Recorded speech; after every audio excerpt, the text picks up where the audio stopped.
చెంచలమ్మకు అర్థమయ్యే విధంగా కేశవ చెప్తాడు. ఇప్పుడు నవీన్ అడిగాడని ఎదిరించావు. అదే కోరిక మరి సింధూర్ అడిగితే ఏం చేసావు? ఆశల వెనక పరిగెత్తని మనిషి ఉండరు. అలాంటిది సింధూర మనసు ఇప్పుడు పెళ్లి కోరుకుంటే అప్పుడేం చేసావు అనగానే నా కోడలు ఎప్పటికీ అలా చేయదు అని చెంచలమ్మ షాక్ అయి చూస్తూ ఉంటుంది. చెంచలమ్మ ఇలాగంటుంది. నా కోడలు నా మాటకు ఎదిరించదు.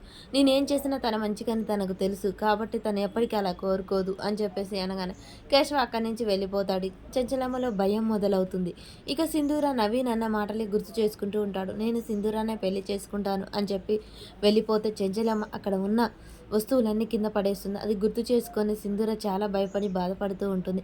అదే ఆలోచనలో ఉండగానే చెంచలమ్మ దగ్గరకు వస్తుంది. అమ్మ సింధూర అని పిలవగానే అత్తమ్మ రా కూర్చో అని చెప్తుంది సింధూర. ఏంటమ్మా ఇంకా జరిగిన విషయం గురించి ఆలోచిస్తున్నావా? నవీన్ చేసిన దాని గురించి ఆలోచిస్తున్నావా? వాడు నమ్మక ద్రోహం చేశాడు. నేనేం చేసినా నీ మంచికే అని నీకు తెలుసు కదా అని చెప్పేసి చెంచలమ్మ అనగానే సింధూర అవునత్తమ్మ నాకు తెలుసు అని చెప్తూ ఉంటుంది. ఇక చూడమ్మా పనికిరాని ఆలోచనలు మనసులో పెట్టుకోకు, మనసు ఖరాబ్ అవుతుంది. వాడు నన్ను నమ్మక వంచన చేశాడు. నేను సింధూరాన్ని కలిసి అమలుని పెళ్లి చేసుకోవాలని పిలిచాను. వాడు ఇక్కడికి వచ్చాక ఇలా మాట్లాడడం నాకు చాలా బాధగా అనిపించింది. నేను చేసింది తప్ప ఒప్ప అని సింధూర్ అని అడుగుతూ ఉంటుంది.